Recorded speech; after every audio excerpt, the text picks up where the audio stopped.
Hey guys, welcome back to marine book 28। कैसे हैं सब लोग? अच्छे हैं। चलिए आज का लेक्चर शुरू करते हैं। छोटा सा लेक्चर है, छोटा सा वीडियो बनेगा इसमें, क्योंकि मैं सोच रहा था कि सारे वीडियोस को, पूरे लेक्चर को एक साथ ना बना के छोटे छोटे पार्ट्स में बनाया जाए तो ज़्यादा अच्छे से समझ में आएगा आपको। जैसे हमने पहले अभी इलेक्ट्रिकल इक्विपमेंट के सेफ्टीज़ के बारे में डिस्कस किया और भी सेफ्टीज़ के बारे में डिस्कस किया, ऐसे ही हम लोग आज ड्राई डॉक सेफ्टीज़ के बारे में डिस्कस करेंगे। Safety precautions during the dry dock, screen पर आपको दिख रहा होगा। ओके, उससे पहले आपको बता दूं कि जो लोग नए हैं चैनल पे, पहली बार वीडियो देख रहे हैं, वो प्लीज़ चैनल को सब्सक्राइब कर दें, वीडियो को लाइक कर दें एंड शेयर कर दें अपने फ्रेंड्स के पास में, जिससे उनको भी स्टडीज़ में हेल्प मिल पाए for the GP rating. Okay, DNS के लिए भी काम आता है, बट जीपी रेटिंग में ये मोस्ट इंपॉर्टेंट है। सो यहाँ पे जीपी रेटिंग के सारे लेक्चर हम कंप्लीट कर रहे हैं धीरे धीरे करके। चलिए वीडियो शुरू करते हैं। Safety precautions during the dry dock. तो ड्राई डॉक में क्या सेफ्टी प्रिकॉशंस लेंगे हम? यहाँ पे देखो, ये जो हेडिंग दिख रही है आपको, मैं थोड़ा इसका मार्कर का थिकनेस कम कर लेता हूँ, कलर चेंज कर लेता हूँ। Okay, done.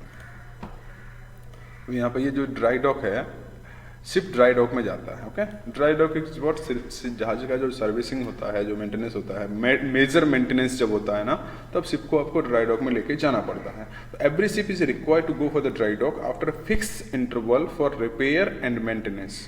एक फिक्स इंटरवल होता है, ये यहाँ पर मेंशन नहीं किया गया है। फिक्स इंटरवल होता है, हर एक कंपनी की अपनी अपनी पॉलिसीज होती हैं, उसके अकॉर्डिंग इतने दिन बाद में ये जहाज आपका ड्राई डॉक में जाएगा। ठीक है, तो फिक्स इंटरवल के बाद में शिप कोई भी होगा वो ड्राई डॉक में जाएगा। क्यों जाता है ड्राई डॉक में?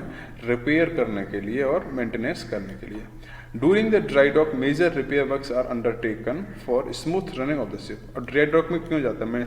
मेंटेनेंस होगा तो अच्छे स्मूथ रनिंग के लिए लेके जाते हैं। Following safety precautions to be observe while the vessel in the dry dock.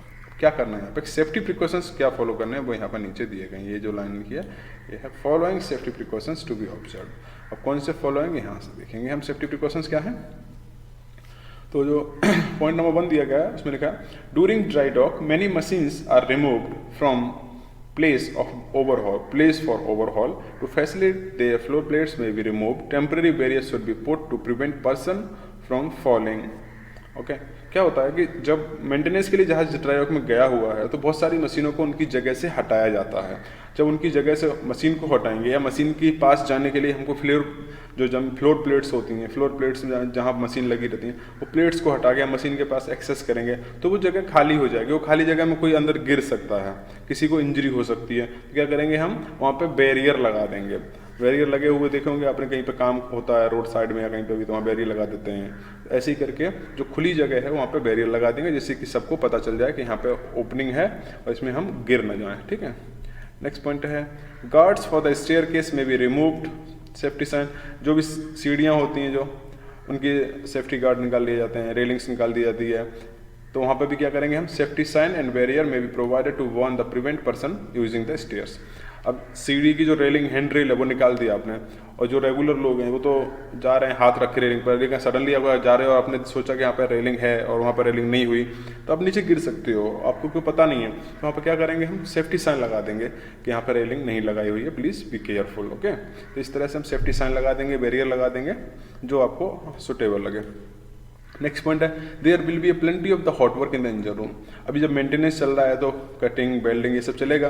Cutting welding जो होता है ना, वो आता है हॉट वर्क के अंदर में। ठीक है, cutting welding, gas cutting, gas welding, हाँ, ये सब किस में आता है? हॉट वर्क में आता है। पोर्टेबल फायर एक्सटिंग्विशर, जब हॉट वर्क चल रहा है, हॉट वर्क मतलब फायर हो रहा है, वहाँ पे वो आग जल रही है वेल्डिंग की वजह से, तो वो सब चीज़ कर रहे हो ना, आर्क वगैरह हो रहा है, स्पार्क हो रहा है, इसकी बहुत, अब उसमें चांसेस क्या हो रहे हैं? वहाँ पे आग लगने के चांस बढ़ जा रहे हैं। तो वो जो आग लगने के चांस बढ़ रहे हैं उनको मिनिमाइज करने के लिए क्या करेंगे हम?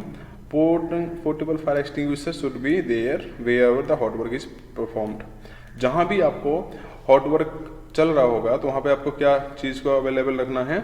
फायर एक्सटिंग्विशर, कि इनकेस ऑफ अगर फायर हो जाए तो आप उसको ईजिली एक्सटिंग्विश कर पाओ। ठीक है, नेक्स्ट पॉइंट पढ़ते हैं हम। During dry dock ships fire pump are inoperative, proper watch should be maintain that shore fire fighting, shore water supply is enough pressure. अब क्या होता है, जब मेंटेनेंस चल रहा है तो जो पंप्स होती हैं वो इनऑपरेटिव होती हैं, वो उनको हम चालू नहीं कर सकते। क्यों नहीं कर सकते? उनका मेंटेनेंस चल रहा है ना। अब मेंटेनेंस चल रहा है तो पंप कैसे चालू करेंगे? नहीं कर सकते हैं, तो वो इनऑपरेटिव हो जाता है। ठीक है, जब इनऑपरेटिव पंप है तो उस टाइम पे क्या होगा? आपको फायर होर्स जो होता है, फायर फाइटिंग जो सप्लाई देता है पानी का, उसका प्रेशर पूरा मेंटेन हो रहा है कि नहीं हो रहा है वो चेक करना आपको, क्योंकि वो जो पानी की सप्लाई वो हम कहाँ से रहे हैं? अभी पोर्ट से ले रहे हैं, सोर्स। तो जो पानी की जो सप्लाई है वो कहाँ से ले रहे हैं, हम पोर्ट से ले रहे हैं, तो उस टाइम पे हमको देखना है कि प्रेशर बराबर है कि नहीं है, ठीक है। नेक्स्ट पॉइंट है हमारा oily rags generated out of the water. Oily rags, rags का मतलब होता है कॉटन क्लॉथ, जो कपड़े होते हैं ना, कॉटन क्लॉथ्स होते हैं जिनसे हम साफ सफाई करते हैं, उनको हम जहाज में बोलते हैं रैक्स, ओके। तो जो भी कॉटन क्लॉथ्स हैं, जो भी रैक्स हैं, वो जब काम ज़्यादा होगा तो साफ़ सफाई भी ज़्यादा होगी, तो बहुत सारे कपड़े इकट्ठे हो जाते हैं, बहुत सारे रैक्स इकट्ठे हो जाते हैं, तो उनको हमको इकट्ठा करके नहीं रखना है जहाज में। इकट्ठा करके रखने से क्या होता है, फायर रिस्क हो जाता है, आग लगने के चांस होते हैं, क्योंकि क्या ऑलरेडी आपने साफ़ सफाई करी है तो उनमें ऑयल लग जाता है कपड़ों में, जो कपड़े साफ सफाई के लिए होते हैं, रैक्स बोलते हैं जिसको। तो उनको हम इंजन रूम में इकट्ठा करके नहीं रखना है, उनको हमें क्या कर देना है, इंसिनरेटर में जला देना है, या फिर कि पोर्ट सप्लाई को दे देना। अब इंसिनरेटर क्या होता है ये हम पढ़ेंगे आगे चल के, ओके।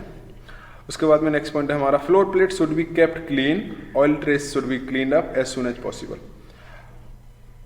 जो फ्लोर प्लेट्स होती हैं, मतलब नॉर्मल फ्लोर प्लेट्स से कंफ्यूज मत होइए, नॉर्मल फ्लोर होता है जो, लेकिन वो उसको बनाया जाता है प्लेट्स के, जैसे घर में टाइल्स लगी होती है ना, वैसे टाइल्स के रूप में वहाँ पे प्लेट्स लगी होती हैं, तो वो प्लेट्स को क्लीन रखना है, ऑयल ट्रेसेस नहीं होने चाहिए उनको। जब कभी अगर हम कहीं पे आपको दिख रहा है कहीं पे ऑयल गिरा हुआ है तो उसको इमीडिएटली साफ कर देना चाहिए।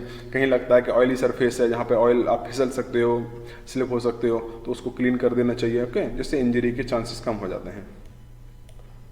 नेक्स्ट पॉइंट पढ़ेंगे, escape route should be marked, illuminated and not to be blocked. जो भी एस्केप रूट होते हैं, एस्केप रूट मतलब इमरजेंसी एग्जिस्ट, क्योंकि in case of the emergency, जहाज में कुछ इमरजेंसी हुआ तो भागोगे कहाँ से, एस्केप रूट से भागोगे। तो एस्केप रूट कैसा होना चाहिए, मार्किंग होनी चाहिए और प्रॉपरली लाइट होनी चाहिए उधर, और उसमें कोई भी ब्लॉकेज नहीं होना चाहिए, उसमें बीच में कोई सामान वामान नहीं रख देना है, नहीं तो आप पता चला कि आप इमरजेंसी हुई, आपको भागना है और बीच में देखा कि सामान रखा हुआ, भागोगे किधर से। तो escape route should be clear at all the time and properly light, okay. तो ये तो हो गया हमारे safety precautions during the dry dock. Dry dock में क्या सेफ्टी प्रिकॉशंस लेते हैं, उसके आगे का ये पॉइंट जो दिख रहा है आपको, ये काफ़ी बड़ा है, तो इसको हम नेक्स्ट वीडियो में कवर करेंगे। तब तक के लिए हम ये वीडियो यहीं पे स्टॉप करते हैं, नेक्स्ट वीडियो में हम ये अलग से लेंगे, ठीक है। चैनल को सब्सक्राइब जरूर कर देना, वीडियो जैसे मिलते रहेंगे आपको। Thank you so much guys.